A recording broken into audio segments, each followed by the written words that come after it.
welcome to this Wednesday edition of the Pipe Bomb Wrestling Podcast, the show that is for the fans, by the fans. I am your phenomenal host, Mr. Podcasting, Chris Belcher.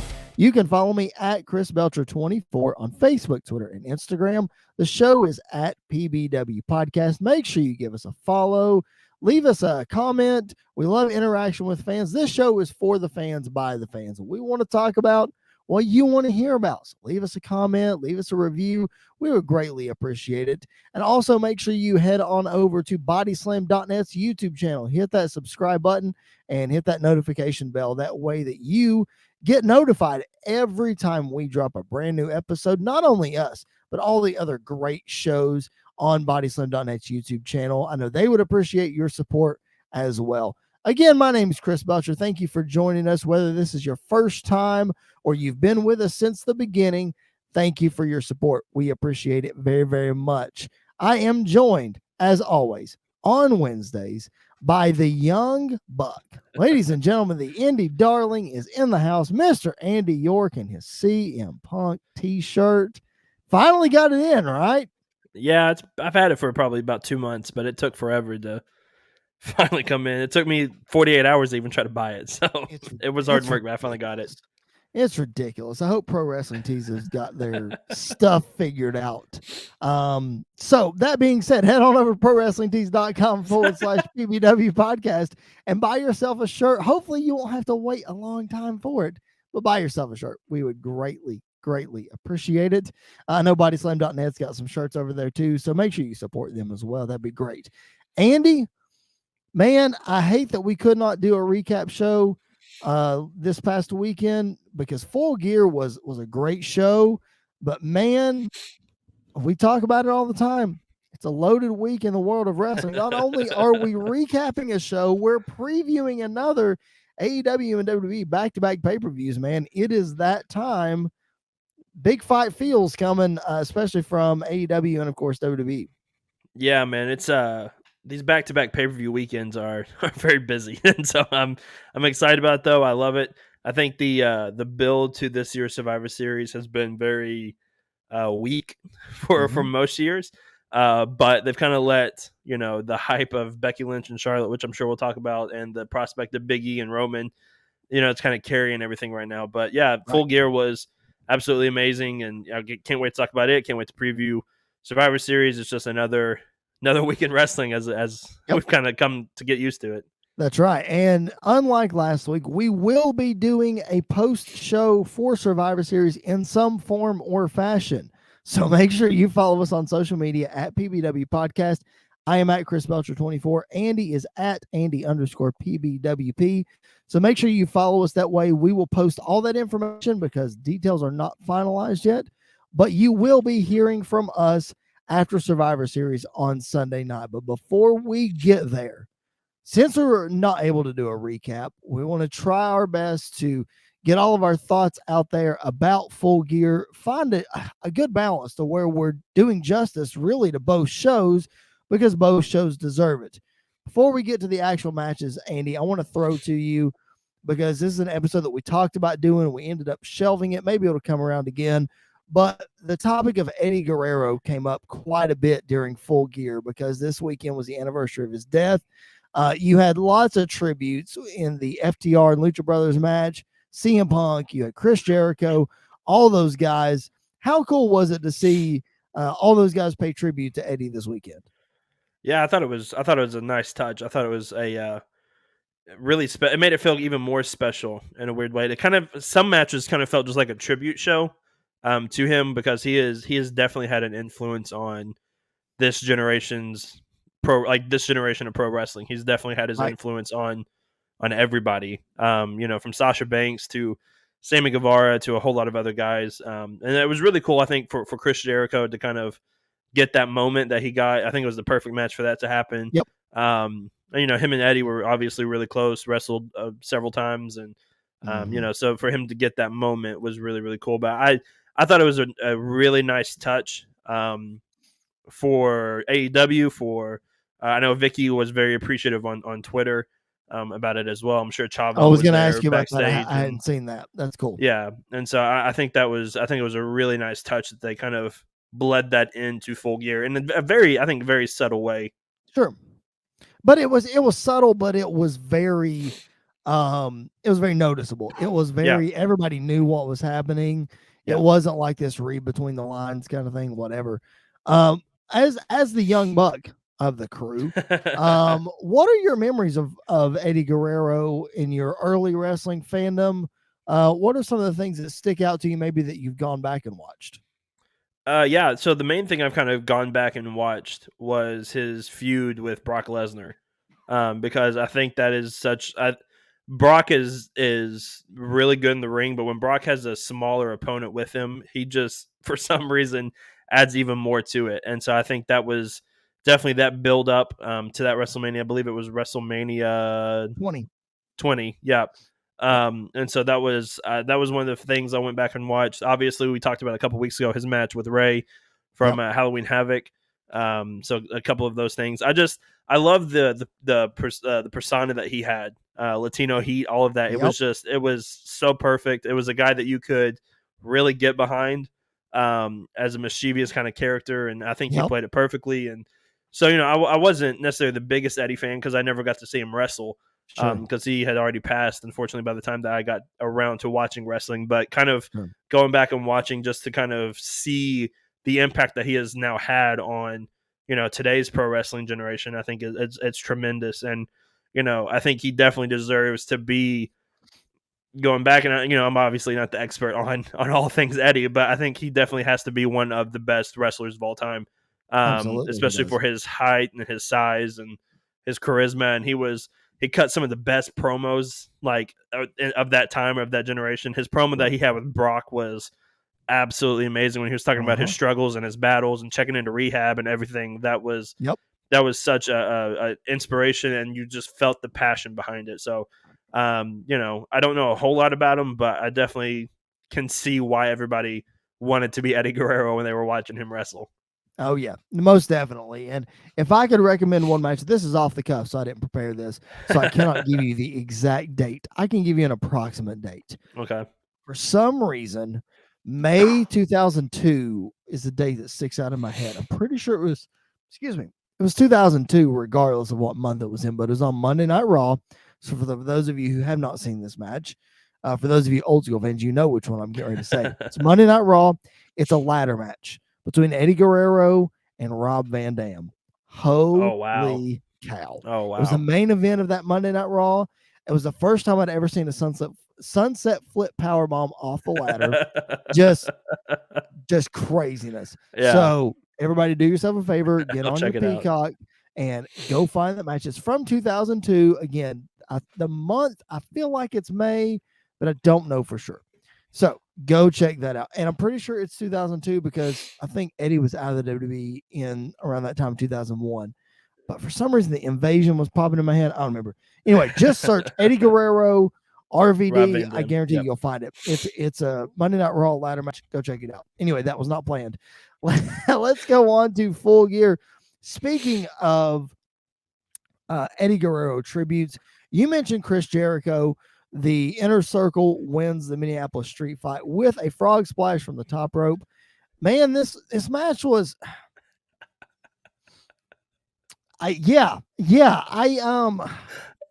It was a street fight that started out as a tag match, and I really Yeah. didn't get that. Yeah. Like, we're talking street fight, no holds barred, no disqualification, and everybody's standing on the rope and they're waiting on the tag. I'm like, what Yeah. are y'all doing? I think that kind of threw me off too, but as I was thinking about it, you've got 3 guys on the other team that have not done this very often. Sure, that's true. And so I think that was a nice way of slowly letting the match build without letting just, chaos ensue yeah. from the very beginning. Which, by the way, I kind of hate these like Chicago street fights or Nashville street fights or whatever. It's just a normal street fight. So I love the fact that they were like, here's things that were made in Minnesota that you can use in this. I was like, that's a very smart touch to a old trope in wrestling. So I appreciated that. Yeah, that was very cool. The only way I can really describe this match was a train wreck that I could not stop watching, and even though it wasn't perfect and there was a lot of mistakes and a lot of timing issues and a lot of those things, I was entertained from the beginning to the end of the match. Sure. Which is I think is very, very important. Some of the MMA guys were obviously very struggling. You even heard Chris Jericho yell at one of them to get to the like, "Come hit me, come hit me, come hit me." But That's funny. I didn't hear that. That's funny. yeah, I forget the guy's name. He was like, "Get up here, hit me!" And so he finally hit Jericho, and Jericho fell. It was I think it was towards the end of the match. But oh, that's funny. Those things are going to happen. I mean, new blood gets in there, and that's going to happen. But I was thoroughly entertained. I don't think it was the best match of the night by far, like at all. But I was very entertained by it. So, let me ask you this, and weigh in on with your knowledge on this, because I've been clueless for a while, and maybe you can help me. The Inner Circle is made up of 5 really good wrestlers. Okay, of course, we're talking about Jericho. We're talking about Sammy Guevara, the TNT champion. So we'll exclude those 2 guys. Mm-hmm. So in reference to Jake Hager, Santana, and Ortiz, why does more not get done with them outside of Inner Circle stuff? I feel like they don't get any love whatsoever. Like JR and those guys on commentary were talking about how Santana and Ortiz want the tag titles. They want the tag titles. I don't know they want the tag titles. They're not on television. Yeah. I think once we get done with this FTR Lucha Bros feud that we've got going, I think Santana and Ortiz need to be like next in line for that big title shot. But yeah, because I wish they would get used more. Correct me if I'm wrong. I don't think they've had a title shot, right? Or maybe just one. They might have had one at the very beginning, right after they debuted. I think if I remember correctly, there was like a multi-man tag match. Okay, that may be right for the AEW tag titles. I'm not 1,000% sure, but they haven't had like a long-term feud with the champions. No, and I think Lucha Bros and Santana and Ortiz match I think would be absolutely amazing. I think you could tell that story. But I don't really know. Hager's one of those guys that I don't know where he fits in AEW. Rather than he kind of just feels like the bodyguard muscle guy, which is basically how he felt in WWE. Even when they put the World Heavyweight Championship on him, he still just kind of felt like a nobody, which I don't mean that in a bad way. The dude is legitimately a MMA fighter that could kick my head in, so I'm not going to say that to him to his face. But I think just in AEW, I don't know where he really fits in right now. I think I don't know if he would benefit from being kind of separated from the Inner Circle, or if he would just benefit from staying in the Inner Circle with Jericho and kind of being Jericho's big bodyguard guy. But I don't really know where he fits in with this. Yeah, I don't either. Like I was trying to rack my brain. I was like, what can we do with Hager? And then at the same time, I'm thinking, well, what can we do with Wardlow? Well, clearly they're not doing anything with like either of them. You know what I mean? I think with Wardlow though, we're heading to I think with Wardlow, we're getting to a Wardlow versus MJF match very, very soon. Right. And I could see Wardlow even going over in that. Sure, absolutely. No, I'm with you there, but like they've both been in AEW since the beginning, and I get that Wardlow's probably pretty green, and he's just now probably coming into a spot where he's comfortable doing more than 10 minutes on television. But Hager's been around the block, man. He's been MMA. He's a former world champion. Yeah. Well, what are we doing? What are we doing?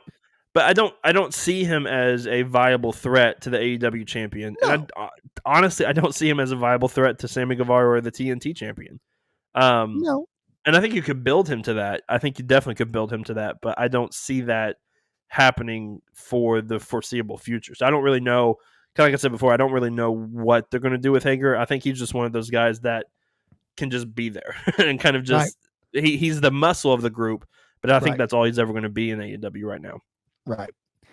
Maybe so. That was weird to me because like Jericho has been on record and saying he handpicked Hager, like he wanted Hager from the beginning to be in the Inner Circle. Okay, well, if Jericho handpicks the guy, he's got some clout.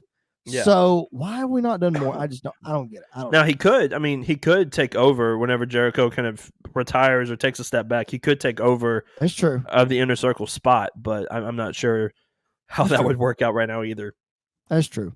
You mentioned the Lucha Brothers. Let's talk about that match. Lucha Brothers and FTR. What a match. I loved FTR's gear, the USA and Mexico knee pads. I thought that was that was a fantastic touch. Man, these two teams, even though the luchadors, listen to me, the Lucha Brothers wrestle a luchador style. I get it out in a minute. They do their flippy stuff and they do whatever, but they can mat wrestle with FTR Yeah. and they can go move to move with FTR. Man, these two teams really worked well together. I really enjoyed the match, and we'll get to the finish in a minute. But I Yeah. really enjoyed the match. That was really good. Yeah, and it was a lot like I figured we would get to a quicker pace at some point, but I felt like from the beginning it was a very quick pace match. Yep, And I don't even know how long it actually went, but it went for a decent amount of time. it did. But like you said, it was an amazing match between the two teams. FTR is definitely one of, if not the best tag teams in the world right now. I think they are definitely the best tag team in AEW. I can Like s- I Young Bucks, cool. Yeah. Okay, Lucha Brothers, cool. Yeah. FTR, those guys can have a match with a broomstick. Yeah, I think They just that can. there's definitely an argument for like I think AEW without a doubt has the best tag division in the world right now. I don't think they have the best tag team in the world right now, but I think they have the best tag division. Do you think the Usos are the best tag team in the world right Yes. now? Yeah, 100%. and I think I think there's an argument that can be made for the Usos, for the Young Bucks, and for FTR. So I think all three of them are on like leagues above everyone else. Yep. And so, but I think this match was really good.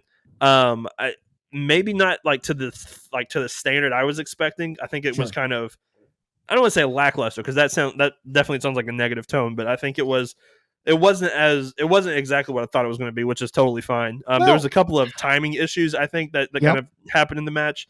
But even then it didn't take away from the match when there was timing issues. They kind of just rolled on and moved from it.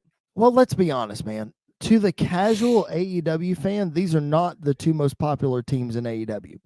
No, probably not. Like the Lucha Brothers, okay, they've got masks, they look cool, whatever.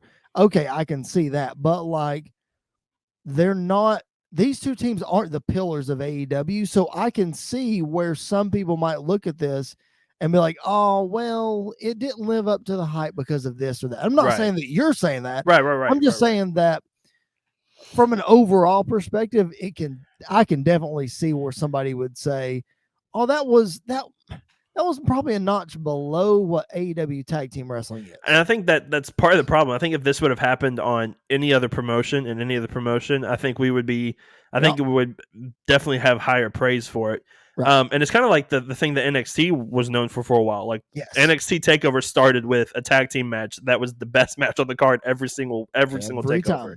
And I think that's the case here. Like every single AEW tag team match is amazing from top to bottom. And I think this was like, if I was given a rating out of 10, this would get like an 8.5 or 9, which is like saying that like it's really, really good. It's a really great match. Yep. And I think what brought that down was the finish. The finish to me, it was creative. I dug the creativity of it, but it just fell flat. Yeah. You know, like nobody, like the crowd didn't even react.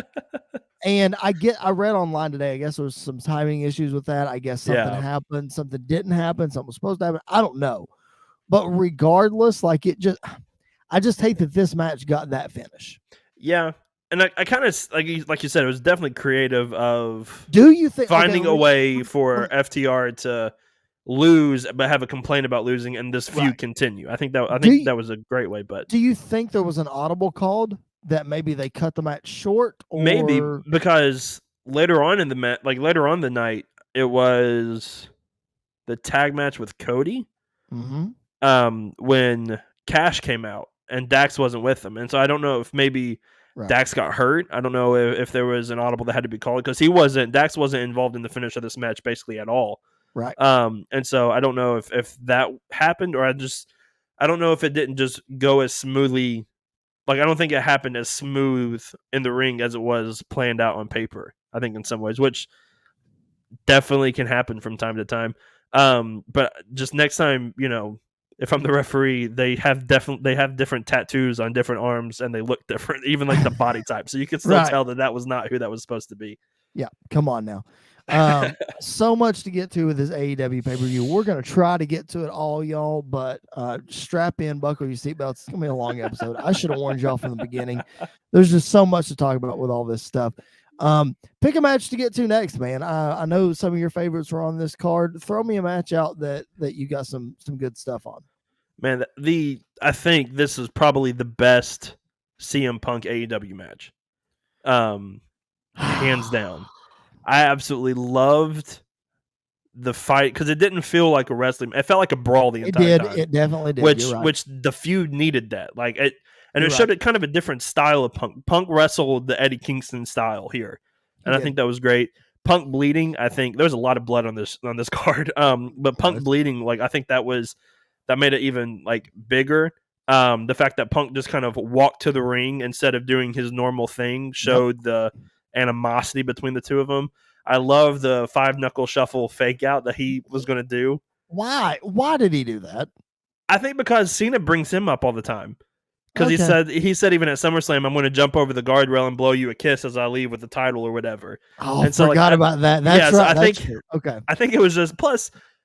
If you do a Cena move in AEW as a former WWE guy, I think we're starting to see the seeds of a CM Punk heel turn here pretty soon. Yes, I agree. I agree.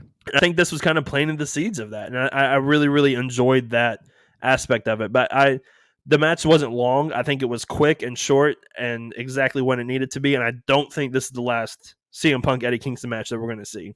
What was up with his gear? Why was he wearing the shorts? I think he's just trying to. Honestly, he's just trying to do something different every time, just to see what works. Because he did the long pants. He brought the trunks back for a while. I think he's just trying to do everything he can. I think the shorts just look dumb. I was cool with the long pants. I'm cool with the trunks, but the shorts, come on, man, just look dumb. Anyway, whatever. Yeah, I'm with you. Like the match was what it needed to be. I'm not the biggest CM Punk. I'm even CM Punk fan. I'm even less of an Eddie Kingston fan. I'm just going to be honest. I am. I'm not going to say I don't get it, but do you think Eddie Kingston is lost without Jon Moxley? I don't, as long as they continue to book him like this. I think if they continue to book him as this unhinged guy that he is, plus it was hard to cheer against him after he released that article about his mental health and all of that other stuff that he's now. Yep. I think this is just planting the seeds for that Punk turn. But I think if they continue to let him just be him and not be Jon Moxley's sidekick the entire time, I think it'll be very beneficial. I think, and I know you, like you said, you're not a big Eddie Kingston fan. I think he is a future AEW World Champion. I really do. I think you could build him up to that because he's what he lacks in the ring. He makes up for on the mic, and I think that what makes him an overall character. I think he could go in a long-term feud with a champion. I know he had a run with Moxley when Moxley was champion. I think he could be a great heel opponent for Hangman Adam Page.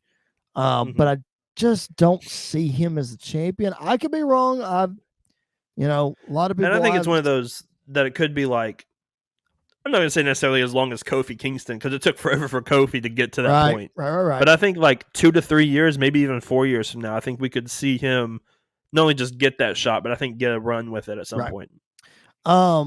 Speaking of that article, so make sure you all go check out that article on the Players Tribune that Eddie Kingston wrote. Phenomenal article. And just as good of an article on bodyslam.net written by our colleague Trent Osborne, who was on the show last week. Make sure you go read his follow-up to that where Trent reveals some stuff about himself. So a really good personal article that y'all need to go check out by both of those guys. Yep. Make sure you show them some love. I know that they would greatly appreciate it. Let's go to Darby Allin MJF. I had a feeling we're going to have different opinions about this match. We probably will. Here we go. Yeah. I'll let you start. Go ahead. The first thing I'll say is I'm surprised it kicked the show off. I am too, but I think it was the right call. I really do. And I think this is one of AEW's best matches so far of all time. Gosh. I absolutely love the contrast of styles between the two of them. MJF busted out moves that he had never really done before, which is, I think, was really important to show that he had to keep up with Darby just to even stay in the match, which was a nice little play off of how MJF kept telling that he can just beat him with a arm. What was it? Headlock takeover, Headlock takeover, which he did. Which he did, and I really like that aspect of the match. I absolutely love this match from the beginning to the end. Darby Allin is a madman for that suicide dive that he hit, for the coffin drop on the apron, and then the coffin drop on the floor, and then the power bomb with the knee. Like the guy just the gives up his body. On the apron, the tombstone on the apron, like all of it. It was just a different side of both guys. And we talked about this last week. Like, we weren't sure how these two were going to mesh together because they're completely different styles of wrestling. And I think it flowed so great. I think it flowed so well. Even the roll ups that they continue to do in a circle around the floor, like around the ring, I thought that was a nice touch to it, to just see who could get the pinfall. I absolutely loved everything about this match. See, that was what I thought was the worst part of the match. I thought the match was really good. Mm-hmm. Everything you said, dead on. 100%. I am 100% with you. I thought the finish was very, very creative. The skateboard deal and all, I thought it was really creative. Cool. What I didn't like was the rolling around stuff. And the pinning one was fine because we see that sometimes. Mm-hmm. It was the one earlier in the match that got me. So where they did the shoulders down and then one shoulder up and then shoulders down. Oh, yeah. And then where where Darby had his feet up and he posted MJF and they did whatever. I hated that. And why? Because it felt so choreographed. Yeah. Like, to me, that's not wrestling. I know that wrestling is entertainment and I know that all these spots are planned out for the most part. I get all that. But it just felt so rehearsed and choreographed to me. Like I almost wrote the match off. I really did. Just because I can't stand when people do stuff like that. I get that the wrestling business is changing. I get that that's maybe more what we're going towards, whatever. Just not for me. That was my only knock.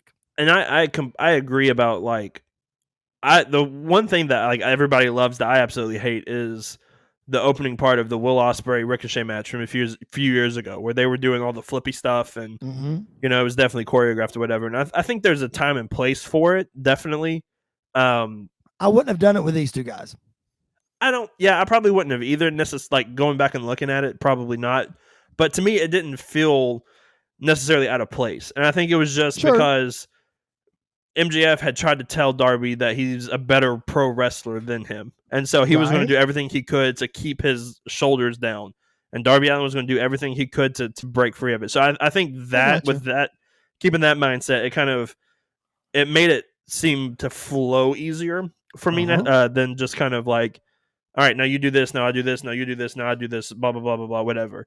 I think for me, it kind of flowed a lot smoother than some of the other choreographed stuff that we have seen in the past. I got you. I'm with you. I get it. I understand its place, especially with you explaining it like that. I get its place. I just don't like it. Let me tell you what I did like, though. Are you ready? Is the world still? Are we still alive right now? You love the Young Bucks match. My favorite match on the show. Not only is it a Young Bucks match, my favorite match on the show, the Super Click against Christian Cage and Jurassic Express. Oh, yeah. Holy cannoli. Yep.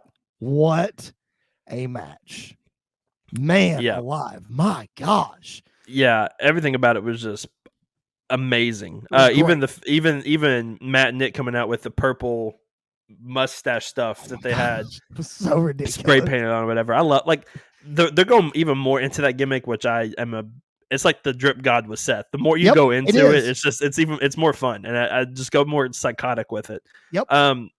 This match was chaotic. It was a car crash. It was hardcore.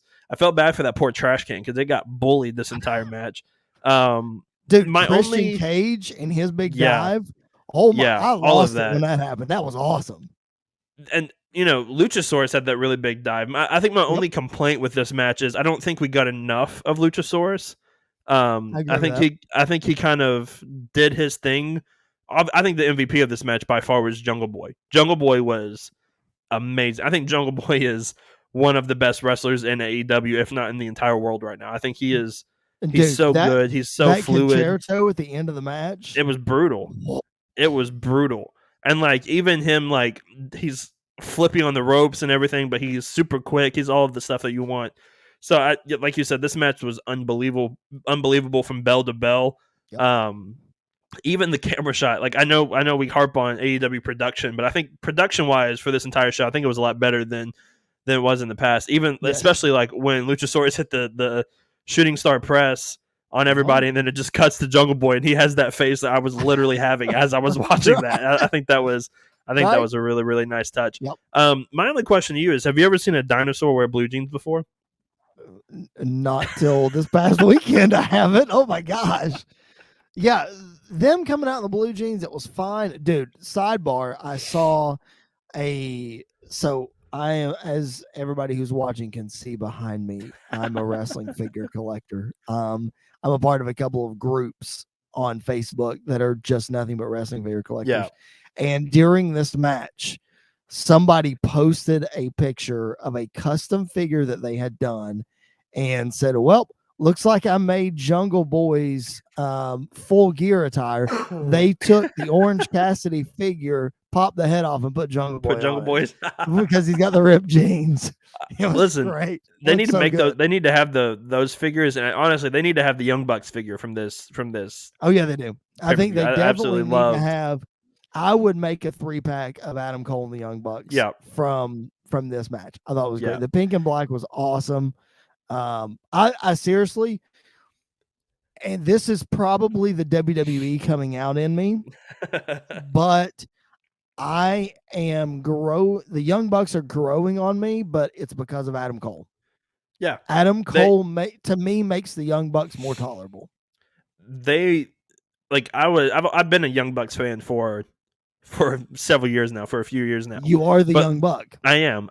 But like my first introduction to them was through Adam Cole, was with Adam Cole. And so like Adam Cole and the Bucks together, when they were doing their Bullet Club thing and Ring of Honor and all of that stuff was just absolutely amazing. And the Bucks were doing their best stuff right then and there. And then Adam Cole left and they kind of found their own groove with Kenny and the other parts of Bullet Club and whatever. But yeah, now that they're all three back together, it feels like the boy band got back together now and they're going back on tour and doing all this great stuff. But I agree. I think without Adam Cole, they're on a level by themselves. With Adam Cole, I think it bumps them up even more. Yep, me too, absolutely. And we'll talk about them here in just a minute again. Any thoughts quickly on the women's title match and the Cody Rhodes tag match? Any thoughts on those? Those are just kind of the two that, in my head, I was kind of like, eh. The women's match I thought was pretty good. I think it was a really great showing for Ty Conti. I think it kind of brought her out as a viable contender for the title at some, like, even not necessarily right now, but even like down the future. I think she definitely could be a viable contender. Plus, she didn't look weak because she had to deal with two other people on the outside, and there was a lot of things going on. So I think that really helped her out. Britt Baker is just one of the best women's wrestlers in the world right now, if not the best. I think there's an argument for her up there with Becky and Charlotte, but that's just for me. She's in top 5 for sure. Yeah. The tag match was probably my least favorite match of the night. The crowd was definitely dead for it, and dead. I know I'm on the Cody hate train sometimes, but I think part of it was because of Cody, and they could see where this match was heading. Pac really looked amazing in this match, like he always does. But I don't really see the need. I didn't really see the need for this match. I don't think it really helped anybody or hurt anybody, but I didn't see the point of it. That's exactly what I was going to say, man. I think the crowd might have been dead for this because you got 4 great wrestlers that they just kind of threw at you very, very quickly with no meaning. I don't watch all of Rampage, I'll be honest. And I know that Pac and Andrade had a couple matches and then, the other two got involved or whatever. I just felt like there was this match got the shaft because there was no Yeah. build to it whatsoever. This match, I think back to when I was in the building for Aleister Black and Ricochet against the War Raiders at NXT Takeover NXT Takeover New York. Like Before Mania, right? Yes, WrestleMania 35. Yes. Mm-hmm. So I compare that match to this one in the sense of this match could have been that had it been set up properly. Yeah. A good story behind it. Yeah. And that would have gotten the crowd more into it and then give them more. I don't know. The match just wasn't. I don't know, man. It was like, I don't know. When Cody came out, there were choruses of boos. Sure. Which I think they're going to play into Cody's not going to turn heel, and that's going to make him a heel, which I think is a absolutely perfect way for him to That's go. fine. Yep. That's fine. But like even when he got his hot tag to get into the ring, I think it just killed everything. Like I really do. I think it just killed everything. And I think I don't want to be like blame Cody for everything because without Cody there would be no AEW, there would be none of this. And I just think it's time for Cody to have a character change, which we've talked about. But I think this feud with Aleister Black or with Malachi Black and with Andrade, but specifically with Malachi Black, it's kind of taken some of the aura and essence away from Malachi Black. I think he's not as hot as he once was when he first debuted in AEW and beat the brakes off of Cody and everyone in Cody's group and everything. So I think that's kind of been part of it. Is I think we need to get away from Malachi Black and Cody and let them kind of go do something different for a while. I think they should have just left it alone. Like have Malachi after Cody got his win. I don't even think that. Like, no, I honestly think like Malachi should have won twice, and maybe that be the monkey on Cody's back for a while. Yep. And then maybe a year down the road, you revisit it. Yeah. You just have Malachi just run through people. That's what I would do. Yeah. A quick thought about Britt Baker. Yes, I agree. She's probably top 5 women's wrestler in the world right now. Here is my knock on Britt, and it's not her fault, if this makes any sense. I'm not tired of Britt Baker being women's champion because obviously she needs to be, because who else is there? Right. She needs to be the champion. But that's my problem. Is like, who else is there? Yeah. So like, I can't watch a Britt Baker match if I think there's no chance that this person is going to beat Britt Baker. Like, zero chance. So we talked about last week. Is Jade Cargill maybe the person they're building to dethrone Britt Baker? Maybe. Is it Thunder Rosa? We've kind of already seen that. So maybe. But like, it's hard for me to get excited about seeing Britt Baker defend her title when I don't believe there's a shot that she's going to lose it. Yeah, and I think that's what made the All Out match so good. Is like between her and Ruby, we didn't really know which way we were going to go with that, and I think that's part of the essence of it.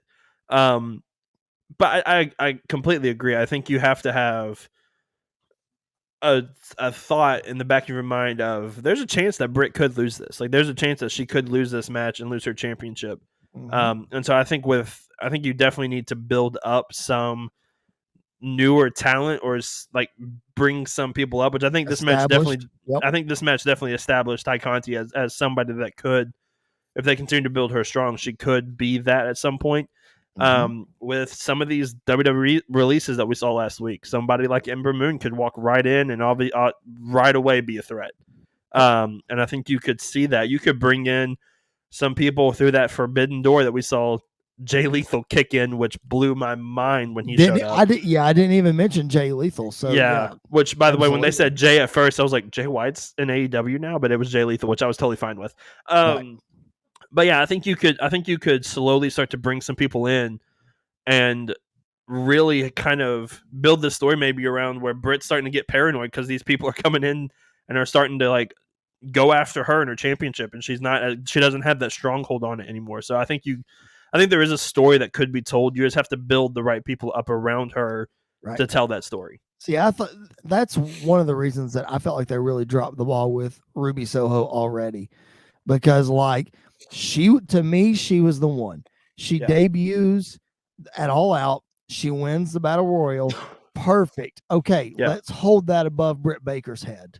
Yeah. like Big E did with the Money in the Bank briefcase. All she has to do is every 2 to 3 weeks drop in on Britt. I'm coming. Yeah. I'm coming. You don't know when, but I'm coming. Build the anticipation so that when that match happens, maybe she wins. Because like when that match happened, like you said, there was a little sliver of doubt that do they go ahead and put the title on Ruby? But Right. had they waited 4 to 6 months, then you're really like, are they going to put the title on her? But I think you could still tell that story with Ruby. I think Ruby could win the TBS championship, and then hold that for a while, maybe drop it, and then go right after Britt again, and we revisit that match of Ruby saying, "Well, I was new when I came in. Like I hadn't wrestled you before. We didn't know each other. Now I am fully prepared to take that title from you." And I think you could tell that story. All right, Bryan Danielson and Miro. The finals of the Eliminator tournament. Bryan Danielson with the win. I was 100% shocked by that. I thought there was no way Miro was losing this match. And here we are. I was the same exact way until they kept mentioning the fact that he had never beaten Miro before. And then I was going, well, I think Bryan Danielson's winning this match because he's right. Which I never knew that. I never knew Daniel Bryan never beat Rusev in WWE. I never knew that. Right. This match was very weird, to say the least. Thank you. I'm glad you thought the same thing. It started off really slow. Really slow, which I mean, a match can start off slow, and then we started very quickly kind of going through the gears of the match, and we got to the impact part of the match. Poor Daniel Bryan, man. He just got the crap beat out of him by Miro, which I love. He did. And it was definitely the match that we were kind of expecting, of this big brute of a man, Miro, kind of taking it to this smaller guy. I think it worked really well. Probably my favorite spot of the match was when Miro kept telling him to kick him in the side, and then Miro just gave him one shot and dropped him. And I love that cool. story of it. I love the fact that they kind of played off to the Miro like getting dropped on his head, and then the DDT, and then the guillotine, and then him passing out. I think all of that was done really, really well. It just started off really slow. Sure did. I think one of the reasons maybe that Bryan won this match, as I was trying to contemplate, okay, what I want to say about this match, because I was really shocked by it. Like I was all in on Miro was going to be the guy that wins this, no doubt. Jon Moxley, kudos to him for going to get help, but when opportunity knocks and the door opens, Miro steps through and he ends up being the perfect guy. That's what I thought, but I was wrong. I think Danielson, this makes me think he might not be in AEW for very long. So maybe you go ahead and give him that shot at the title and, make Hangman really push Hangman up to the next stratosphere. Spoiler alert, everybody. Push him up to the next stratosphere by having him being the first guy to beat Bryan Danielson. Maybe that happens. I don't know. That's the only thing I could think of is you want to go ahead and get Bryan that title shot before he leaves. Yeah, I think somewhere I read or heard that he's there for the 3 years. I think something like that. Okay. So I'm not entirely sure, but I think what part of this is going to be is to build, like you said, build up Hangman. Whether Bryan Danielson is there for however long he's there for, because I think losing to the world champion, Bryan Danielson's at the point now where he could lose a match or two and it's not going to hurt him. Sure, it's not. One bit. Right. And I think him losing to Hangman would elevate Hangman even more to that next level. And maybe somebody comes out and costs Bryan Danielson this match. Maybe we get a new feud with him and MJF, or Bryan Danielson and I'm trying to think of some other heels in AEW. Adam Cole, like that could be one, or revisit Bryan Danielson and Kenny Omega again. Yep. Like I think you could do that. I think you could definitely do something to where we have this match. We don't get the conclusive finish yet. We revisit it kind of down the line as Hangman Page is going through some of these other guys as well. Right. I think that's very possible too. All right, we've talked about it enough. Hangman Adam Page, we all predicted it last week. The 100% guarantee coming out of Full Gear is that this was going to be Hangman's night, and AEW did not disappoint. Man, that intro video before his entrance was just awesome. Got me fired up. Really set the table for Hangman to finally win the big one, man. I'm glad they finally pulled the trigger. Crowd was clearly behind him, and man, looks like what we were talking about last week. Looks like a little dissension within the elite, the Young Bucks and Kenny Omega.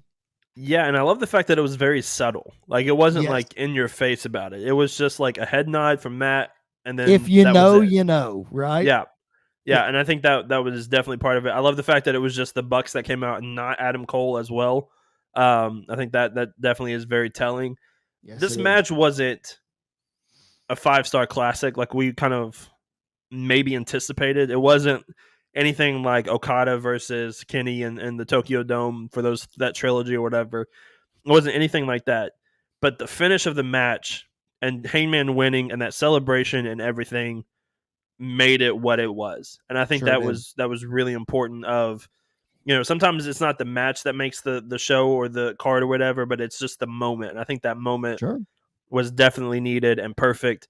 I hope Hangman holds it for a long time, because I think he's one of those guys that definitely deserves it. He's had a long road getting to where he's at, and he fully deserves to be where he's at. And I love the Dark Order coming out and celebrating with him and all of that stuff, and BTE, everything, all of it was just absolutely amazing. And I think, we often talk about in wrestling, either the man makes the title or the title makes the man. I think this is a situation of the title makes the man. And this is the time to, like I said a few minutes ago, push Hangman Page to that stratosphere. Maybe he does beat Miro, even though Miro lost the Eliminator tournament. He beats Bryan Danielson, and he beats Kenny Omega in a rematch, maybe. Yeah. And we mentioned last week, I mentioned that I think MJF is probably the guy to take the title off of Hangman. I think there's also a chance that Adam Cole takes the title off of him. Who do you think? If we're long-term booking right now and you want Hangman to hold the title for a long time, we saw the record. I think Jon Moxley held the title for almost a year, maybe a whole year. I think he had it for a year. Kenny Omega had it for just under a year. Mm-hmm. So that's the trend. Jericho had it for 8 months? 8 months, something like that. Yeah, something like that. So the AEW is known for long title reigns. Britt Baker's had the women's title since Double or Nothing this year. Yep. I think. Tag team titles, again, there's only been like 3 champions. Yep. So AEW's known for their long title reigns. So let's say Hangman holds the title until All Out next year. Let's just say All Out for argument's sake. Who do you build to All Out to beat Hangman to end his run? I think if you're going to go that far out, I think it has to be Adam Cole. I really do, because I think you can't wait much longer to pull the trigger on MJF versus Hangman Page. But you could wait a little bit to tell that story between Hangman and Adam Cole. So I think if it's going to be that long out, I think it has to be Adam Cole taking the belt from him, probably with the help of the Bucks, maybe the help with Kenny as well, maybe with Kyle O'Reilly and Bobby Fish. I mean, you never really know who could come out and help Adam Cole with that. But I think if we're going to tell I tell you who, Kevin Steen. See, I think what could happen is Cole win that match, Steen come out to celebrate, and then drop him. There you go. Kind of like you did with Sami Zayn or whatever. I think that's you could do something like that. But yeah, I think Adam Cole is the one that takes the title off of Hangman Page. I think if you have a match between Hangman Page and MJF, I think there's a very strong chance that MJF could win that that championship off of him. But I think if I was going to do that long-term story, I would do Adam Cole. I think I agree with that. All right. If you are still hanging in there with us, thank you for checking out the Pipe Bomb Wrestling Podcast, the show that is for the fans, by the fans. I am your phenomenal host, Mr. Podcasting, Chris Belcher. You can follow me at Chris Belcher24. The show, is at PBW Podcast on all the major social media platforms, Facebook, Twitter, and Instagram.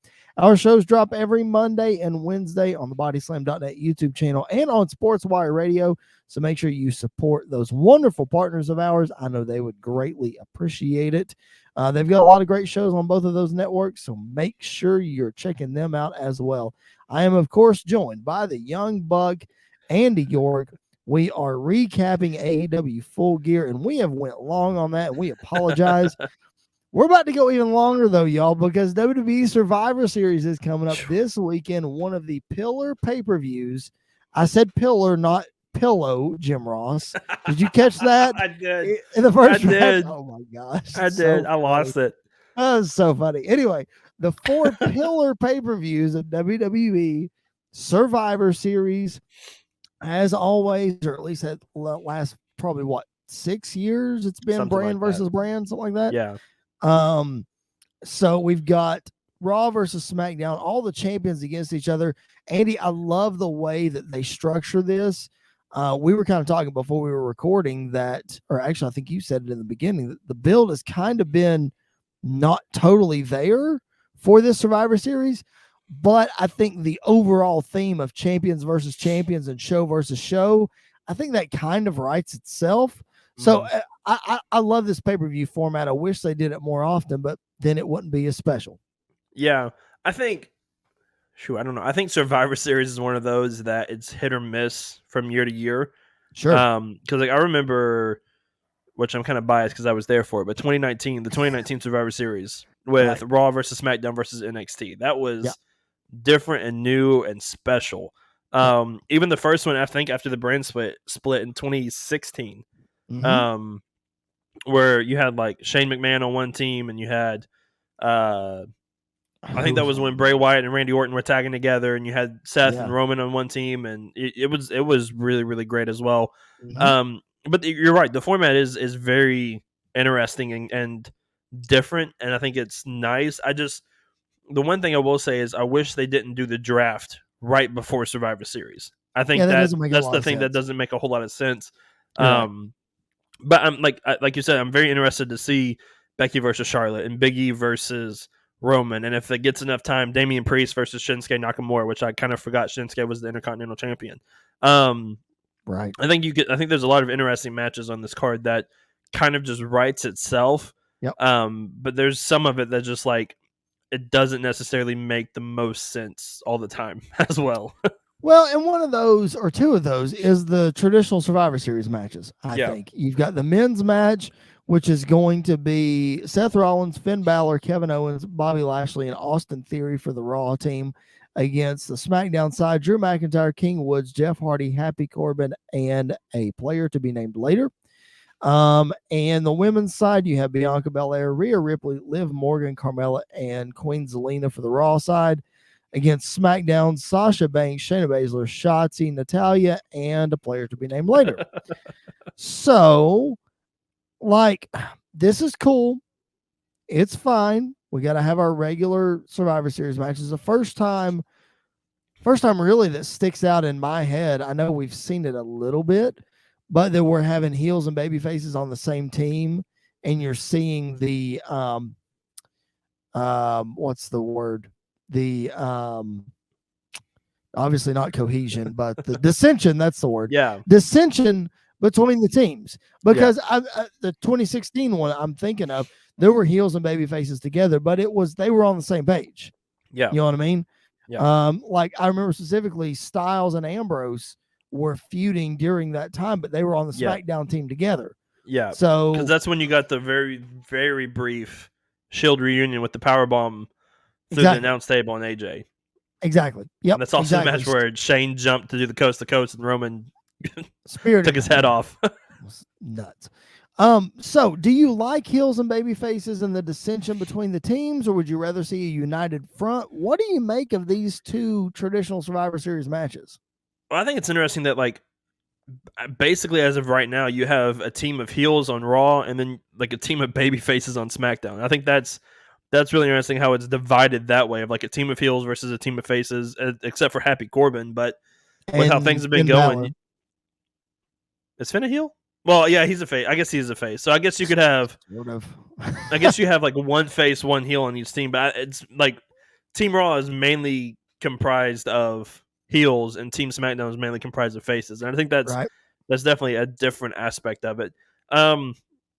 I don't know. I And like, so much for Adam Pearce's logic that he announced, like, well, yeah, I Dominic, don't, you can't be on the team because you're not a former world champion, but we're going to take out your dad this week, and Austin yeah, Theory is going to be like, what? yeah, I didn't understand that. Because I thought maybe he was going to bring somebody else in to be a part of that, like a Uh-huh. big name, but I think that big name is going to go to SmackDown now, Yeah. to be a part of that, which is going to be really interesting if that's the case. Um, but I don't know. I think these matches work better when there's incentive behind it more than just, hey, we're the better brand because we're blue, or we're the better brand because we're red. Like, I maybe, like, if the team that wins, they get to fight each other, and then the winner of that 5-way is the number one contender for for a championship. You got to there Or needs to be stakes for it. the 30th entrant in the Royal Rumble. Yeah, like there needs to Something be like that. there needs to be stakes for some of these matches. Otherwise, it I just agree. doesn't make sense. I agree. I totally agree. But no stakes are needed when Becky Lynch and Charlotte Flair get in the ring together because there are plenty of stakes outside of the ring that are in this. Man, I just don't know what to expect with this match. I really don't. Like, Becky came out, I think it was earlier this week, maybe it was late last Yeah, week, when she had that interview, and she said that they used to be best friends, but they don't talk anymore. Now, we know Becky and her embellishment sometimes mm-hmm. for the public perception and all that. I don't necessarily think that's what this is, though. I I don't know, man. To me, like, it seems like all the heat's getting dumped on Charlotte. But Yeah. you have to think there's a contingency of people backstage that I don't think like Seth Rollins either. So maybe Becky gets some residual heat for that too.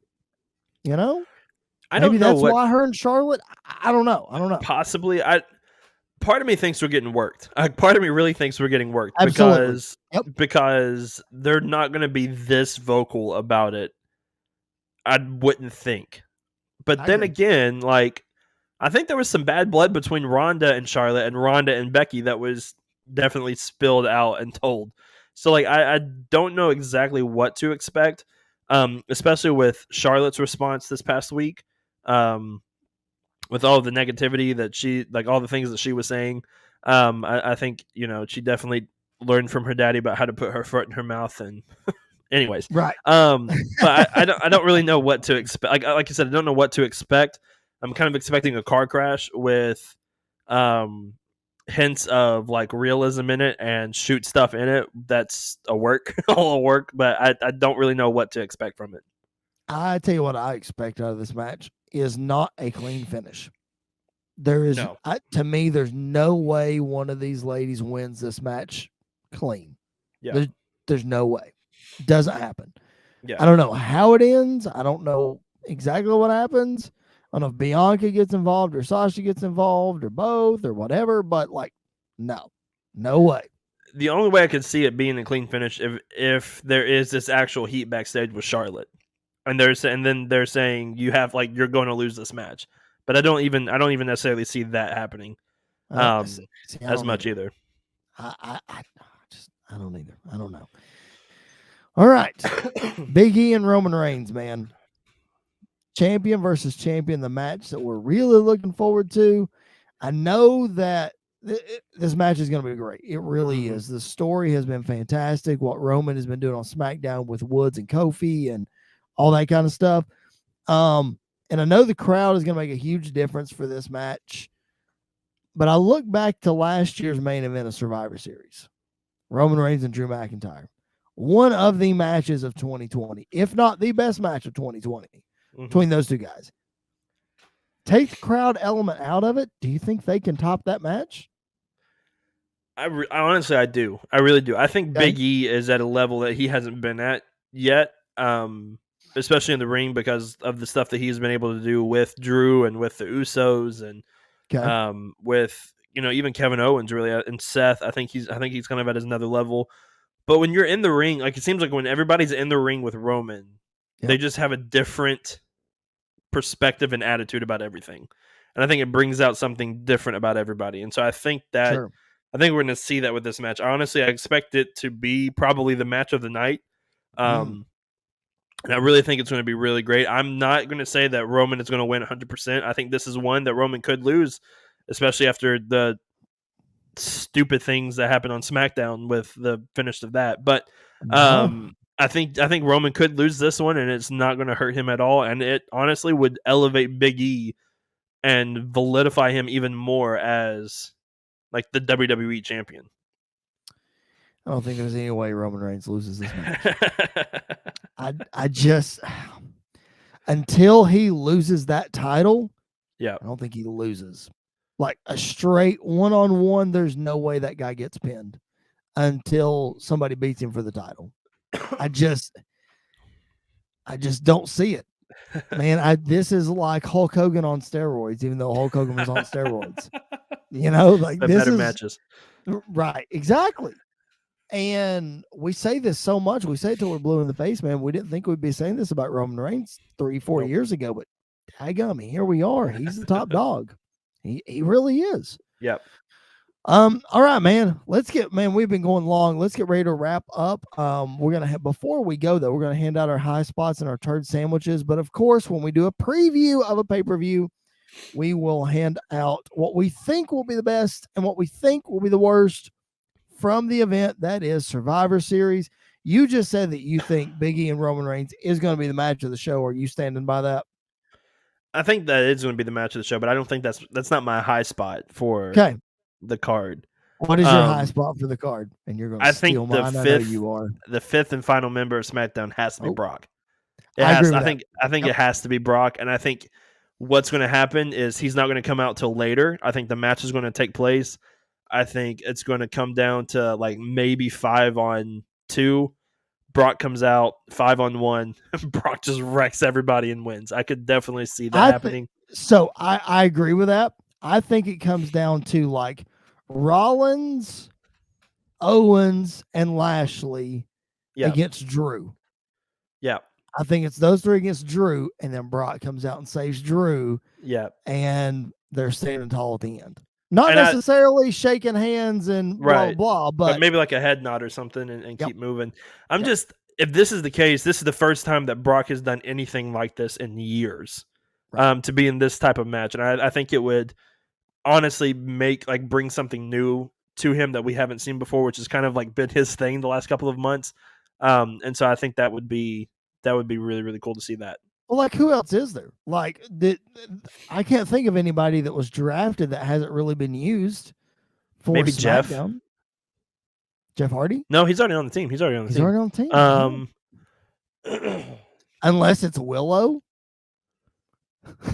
I mean, don't do that.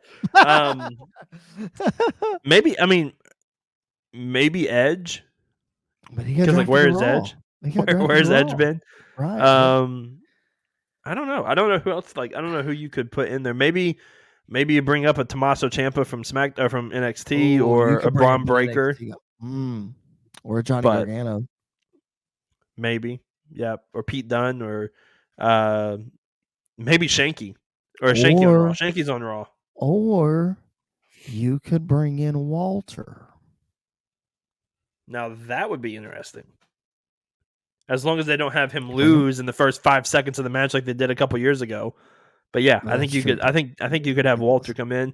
We need a Walter versus Brock stare down, like in a Rumble or something at some point, because that match would be stiff and meaty and amazing at the same time.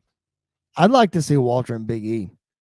I think that. I like to just see Walter versus everybody. I love Walter. Walter's chops are just amazing. I want to see Ricochet take a chop from Walter and just watch him flip in the air 50 times. I don't even like Walter, and I want to see him against these guys. Yeah. No, yeah. I want to see Walter go to AEW and chop Daniel Bryan a couple times. Daniel Bryan's chest can't take any more chops. Leave Daniel Bryan's chest alone. I'm going to make a t-shirt that says "Leave Bryan Danielson's chest alone." It needs to be left alone. That's funny. My high spot of the show, again, the world is stopping because my high spot of the show is going to be RK Bro and the Usos. I think that match is going to, and not for any reason of Matt Riddle, I think that match is going to it'll be the best match on the show to me. I think it could be. Yeah. I think these two teams just go out and lay it all on the line. Especially if we have a run-in from the camel, then I think it's definitely going to be match of the night. They Did you see that? They couldn't get it over on the plane. What are you talking about? Apparently, there was a report where like Randy was like actually upset because Riddle was the one that got to ride in on the camel and not him. And Vince was like, that doesn't fit your character. And Randy was like, so it's a camel. Who cares? Let me ride a camel. That makes literally zero sense. Vince is right. Randy is wrong. No, Randy should have RKO'd the camel. I just can't see Randy being the one that wants to do that. I don't know. Anyway, all right. What do you think is going to be the worst match? Let me go first because I'm going to steal both of ours. I think I can speak for both of us. The worst match on the show, or the worst moment of the show, or whatever, has got to be the Women's Survivor Series match. Yeah, that's what I was going to say. Come on, man. Really? I don't have anything to say about it. The only thing that could save it, and I don't think it's going to happen because there's still somebody missing from Team SmackDown, and I think it's definitely going to be Sonya Deville that's going to take that spot. The only thing that could be like, oh, that's interesting, and the chances of it happening are like 0.00001 as if like Ronda showed up and was that fifth and final person. And I don't think that's going to happen at all. Not me either. Maybe Asuka. Maybe Asuka makes an appearance here. That would be it right there. I bet it's Asuka. No, if Asuka shows up, then I think the match is gonna elevate a little bit more. But I fully agree. I think it's gonna be the lowest point of the night, the worst match of the night. I mean, I think Sasha and Rhea are gonna try their best to hold the fort down. I think it comes down to the two of them. It has to, man. Yep. It has to. I can't wait to see those two square off. No, Bianca Belair hands down wins this match. Yeah. I just hands down she wins for sure. But even having said that, I'm not. Yeah, no. All right, man. Let's put a bow on this week's episode. Make sure you guys are following us on social media at BBW Podcast. Check out our shows every Monday and Wednesday. Another thing that you need to check out is something we haven't mentioned in a while, and that is CCW Alive Wrestling. That's Coastal Championship Wrestling out of Florida. Their YouTube channel is phenomenal. And I don't just say that because Tuesday night's episode had me on commentary. But cheap plug, episode 61, the newest episode of CCW Live Wrestling, features 2 matches from the previous Nashville show with me on commentary. So go check it out. It's a lot of fun. But if you are in the Nashville area and you're listening to us, CCW presents Hardcore Heaven this Saturday, November the 20th in Nashville, Tennessee. If you enjoyed our interview with TSF a couple of weeks ago, those guys are going to be in a country Rhodes street fight that night. Yes, Grillo and his jacked up arm and all that. They're going to be there. Johnny Gargano and Austin Theory lookalikes. They're going to be there. All right. So if you're in the Nashville area, come check it out. NWA Women's Champion Camille is going to be back on the card against one of my favorite women's wrestlers, Chrissy Janes, in a Music City death match. The Natural, Chase Stevens. Yes, you may have heard of him from his TNA days and his indie days. He is going to take on Alex Ocean. You may not have heard of that name before, but if you come to the show, you will not forget it. I promise. So all that and much more, man. I am excited for CCW to come back to Nashville. I may or may not be on commentary. Again, has not been finalized, but whatever. It's going to be a great show. I am pumped. Tell you what is another great show is this coming Friday in honor of the CCW show in Nashville. This Friday's flashback episode on the bodyslam.net YouTube channel will be an interview with myself and Jared Justice. We talked to Nelly Acosta, who is one of the head guys for CCW. That interview is going to get dropped this Friday on the bodyslam.net YouTube channel. So make sure you're subscribed and you go check that out. Last week we did a career perspective about Chris Jericho.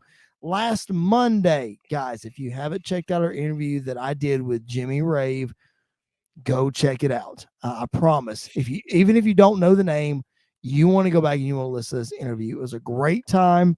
Make sure that you are checking out his social media so that if you feel led to donate to his cause, all that information is in the episode and on his Twitter.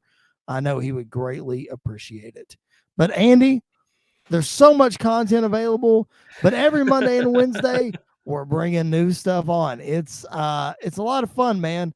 All these episodes that we've been dropping, I'm not trying to be conceited, but they're pretty good. They have been pretty good. I think they've been getting like better as the time goes on. So I say it every week, man. What a time to be a wrestling fan. And hopefully the month of December is a little bit slower before we head into like the Rumble season, but I highly doubt that's going to happen.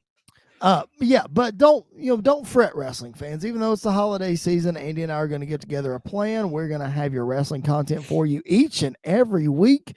So have no fear. All of your holiday road trips can be entertaining because of us. Yeah. So you want to check us out. Make sure you subscribe wherever you find your podcast. Make sure you're listening on Sports Wire Radio, and make sure you're watching on bodyslam.net. For Mr. Andy York, you can follow him at Andy_PBWP. You can follow me at Chris Belcher 24. You can follow the show at PBW Podcast. All that is on Facebook, Twitter, and Instagram. Buy a shirt at ProWrestlingTees.com/PBW Podcast. We would greatly appreciate it. And make sure that you have that radio dial, even though it's not a radio, tuned in to the Pipe Bomb Wrestling Podcast every Monday and Wednesday. He's Andy York. I'm Chris Belcher. Thanks so much for hanging out with us. We will catch you guys